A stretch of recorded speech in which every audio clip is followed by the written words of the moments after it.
16, microorganisms. So in this lesson we are going to see about what are the different types of microorganisms and what are the uses of these organisms in our field of medicine, agriculture, industry and daily life, and also what are the diseases caused by these microorganisms to humans, plants and animals, and also how these microorganisms help in our fermentation process, pickling, boiling, sugaring and pasteurization process. So we can go through one by one in detail, okay? First let's see about microorganisms. So by the name itself, it is denoted as micro. So all these microorganisms are very minute in structure. They are very minute, very tiny particles. These organisms are seen with the help of microscope, that too electron microscope. It cannot see with our naked eye. That means with our human eye, we cannot see these microorganisms. It can be seen only with the help of electron microscope. So that's why it is termed as microorganisms. So based on their living characters and their structures, we have 5 different types of microorganisms. And here I have given you that. First one is virus, and next bacteria, fungi, protozoa, and another one is algae. So we are going to see one by one in detail. First let's see about virus. So as I said before itself, microorganisms are very tiny particle. Yes. So virus is also a very tiny particle made up of genetic material and protein. So the structure of virus is made up of genetic material which is DNA and or RNA, and it is also covered by a protein coat, and this is the microscopic structure of virus. Virus means poison in Latin. In Latin language, virus means poison, which is very danger to human beings. And next, viruses are 10,000 times smaller than bacteria. As we said, these are all microscopic organisms. It means very small in structure. So, viruses are 10,000 times smaller than bacteria. Bacteria is also a microscopic organism. Virus, when compared to bacteria, is very small. How many? 10,000 times smaller than bacteria. And next is the study of virus. The study of virus is known as virology. And next, based on the shapes of virus, we have different types. And first one is helical shape. Example for that shape is tobacco mosaic virus. And here we have the structure. It contains the genetic material RNA and covered by a capsomere of capsid, which is made up of protein coats. And next one is polyhedral shape. Example is adenovirus. And here the structure, it has the genetic material of DNA inside, covered by a capsomere and a glycoprotein. And next we go to the spherical shape, which is influenza virus.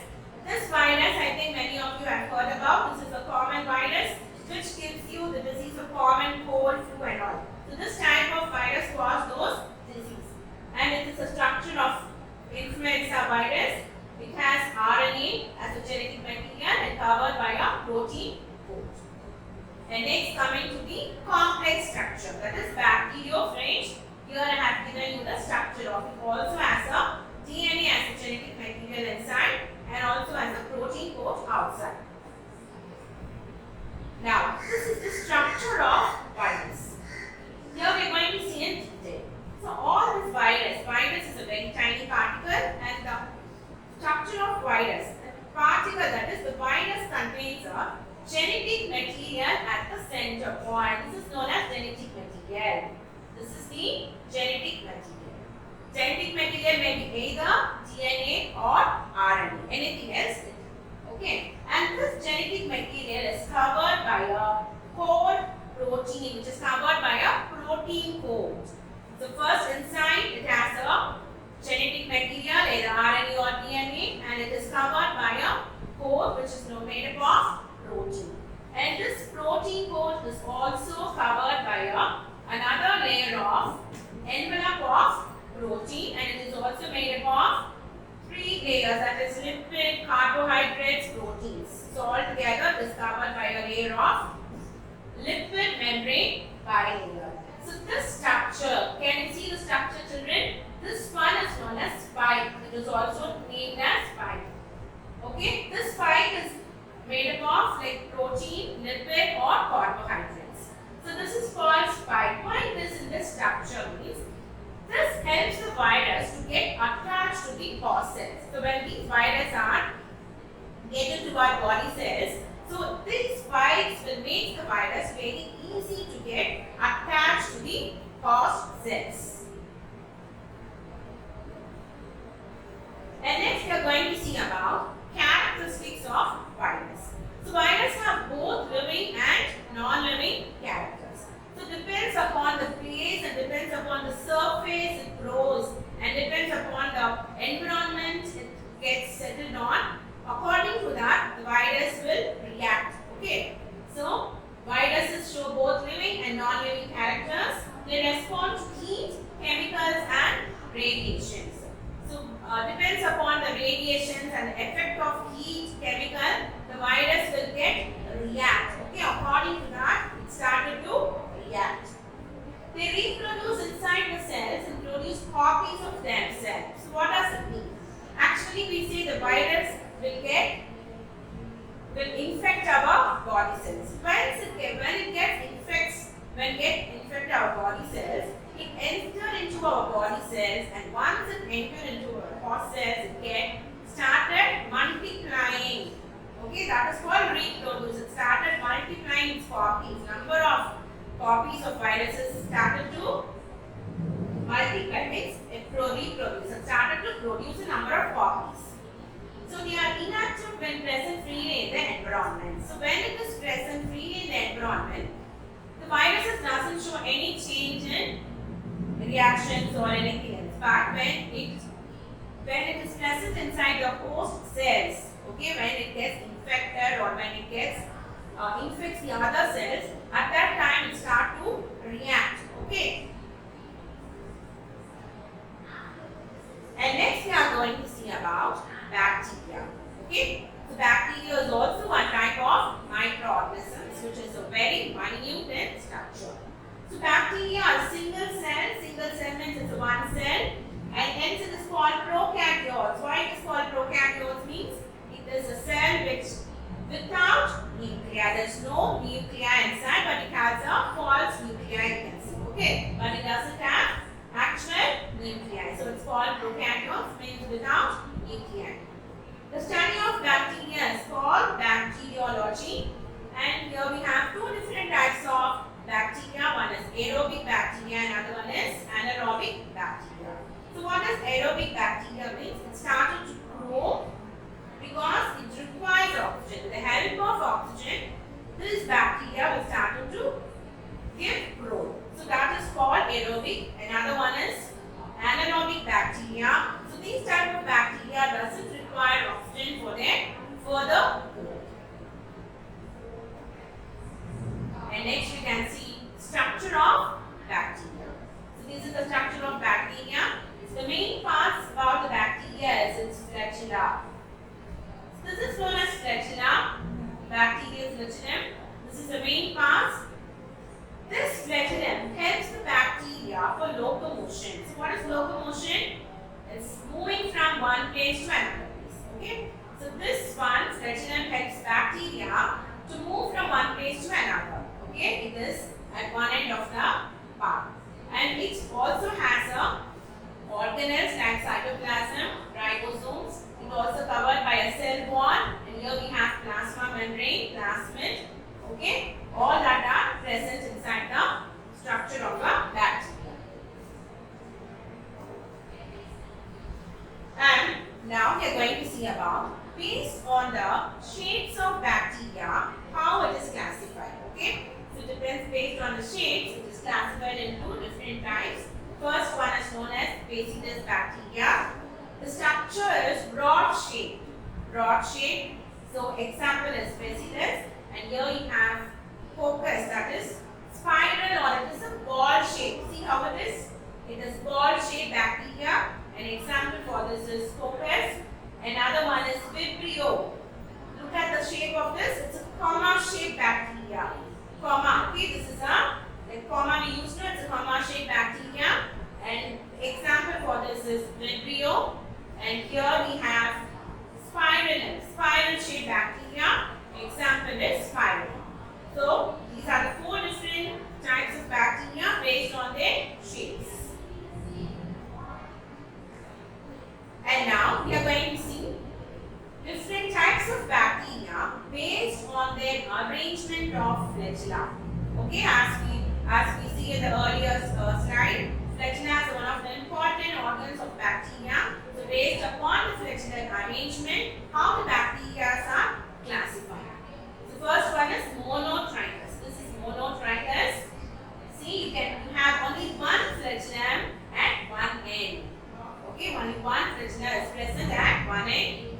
called monotrichous, and here you have Leucotrichous, where you have tuft of.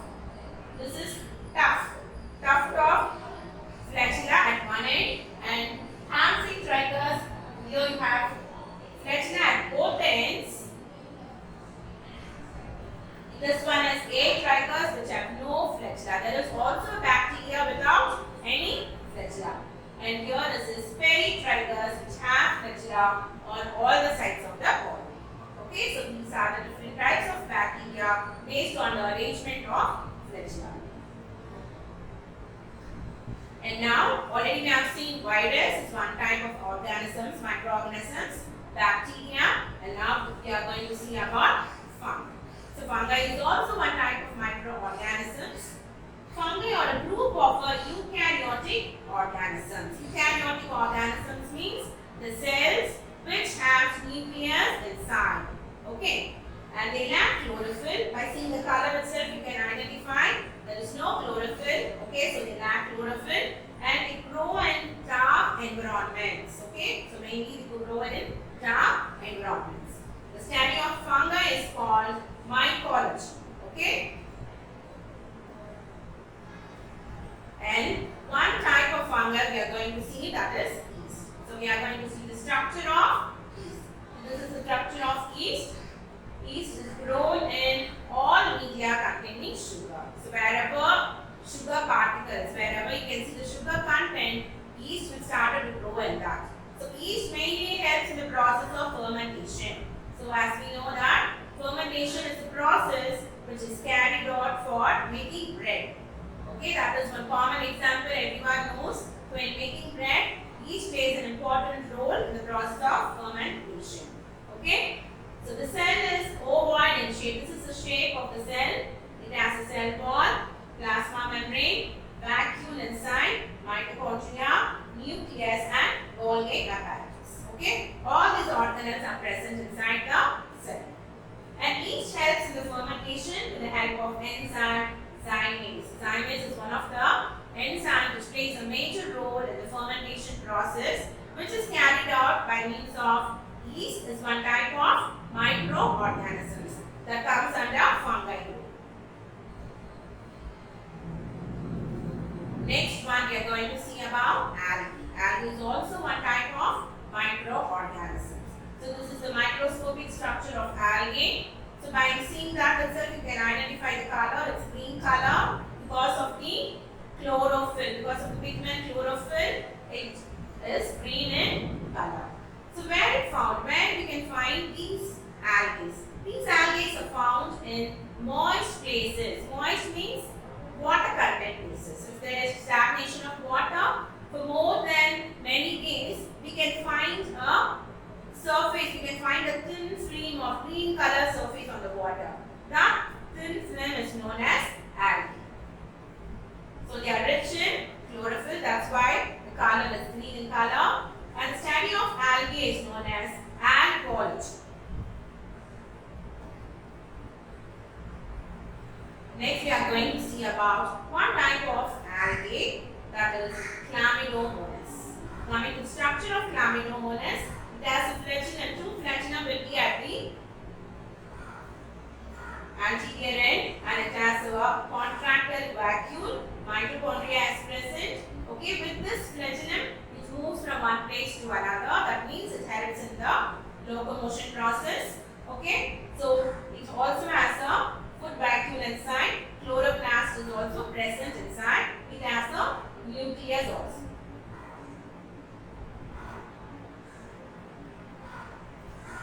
And next we are going to one type of microorganisms, which is protozoa.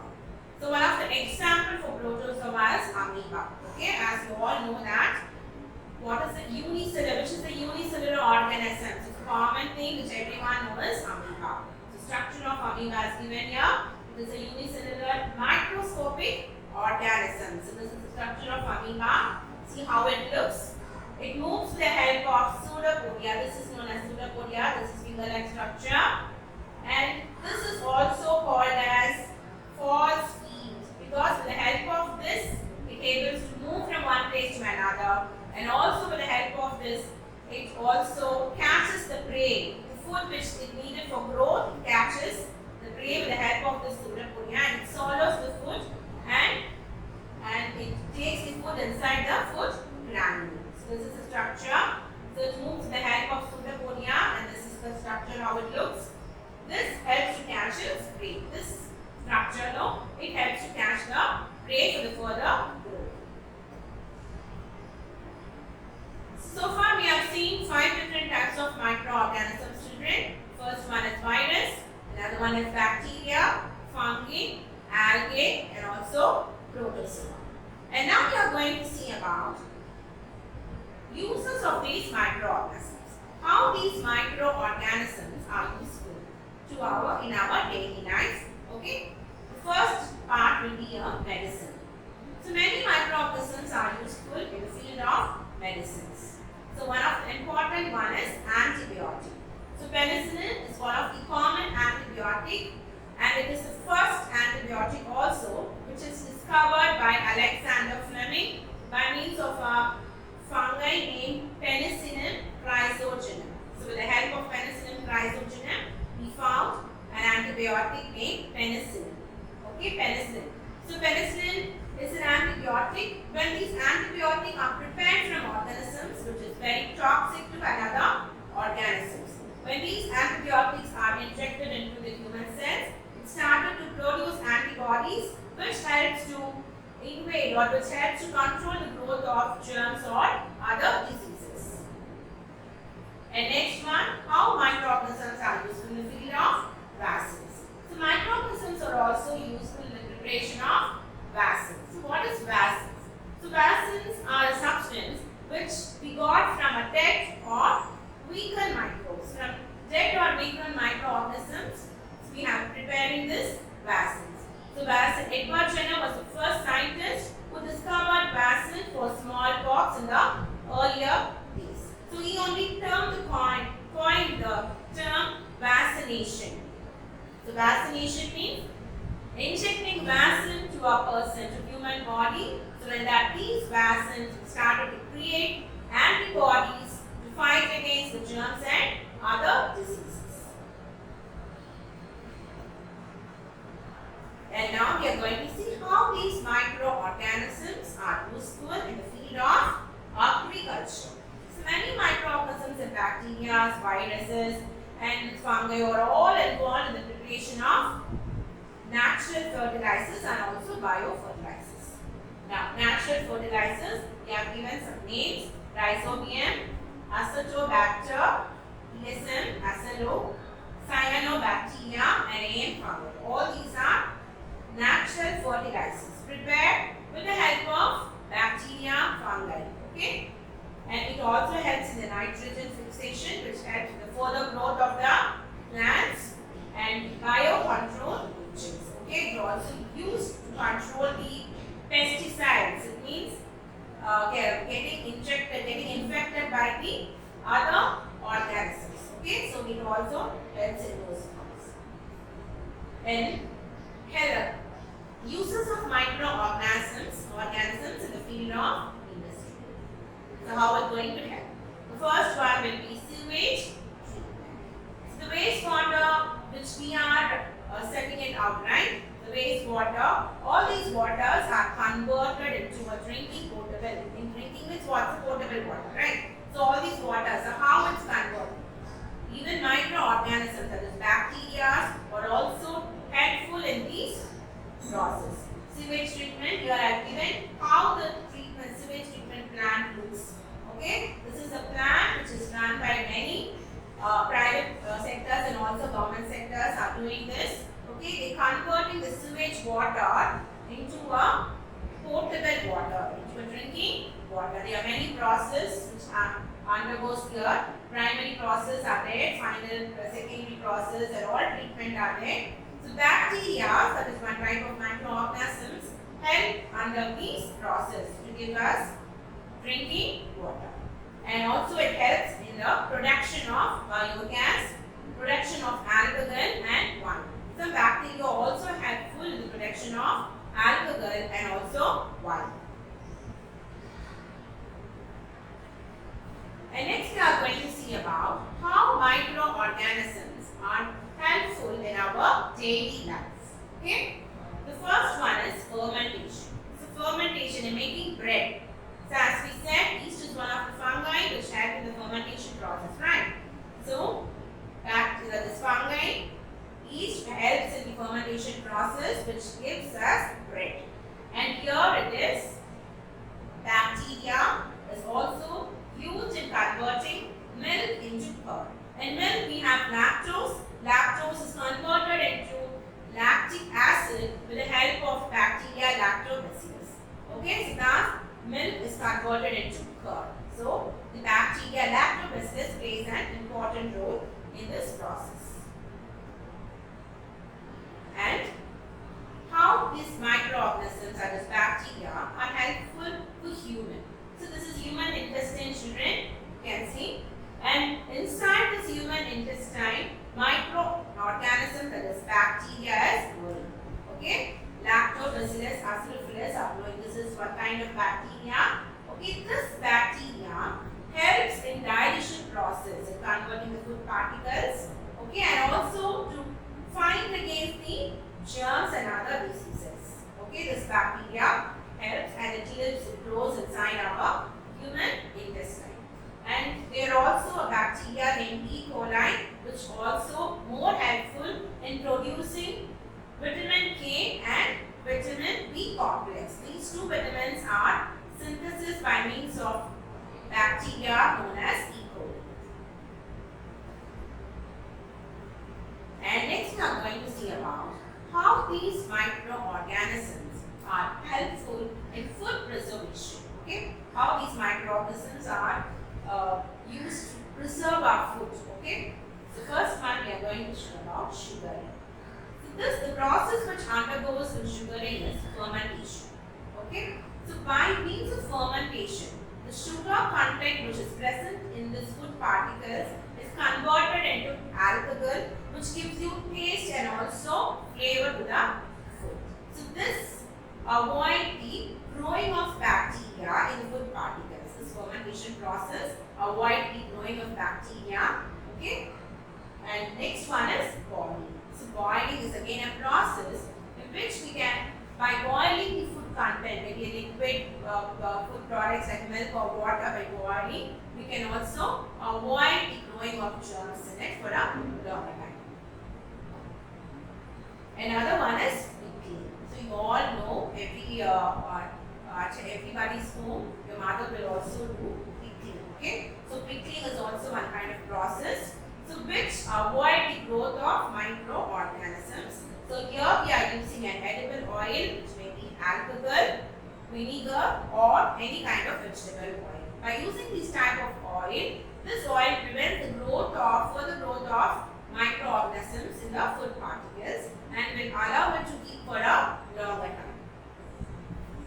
And fermentation process, these foods are preserved for a longer time by means of fermentation process. And next we are going to see about pasteurization. So pasteurization is a process which allows to keep the liquid food particles for a longer time, which helps to preserve the liquid food for a long time.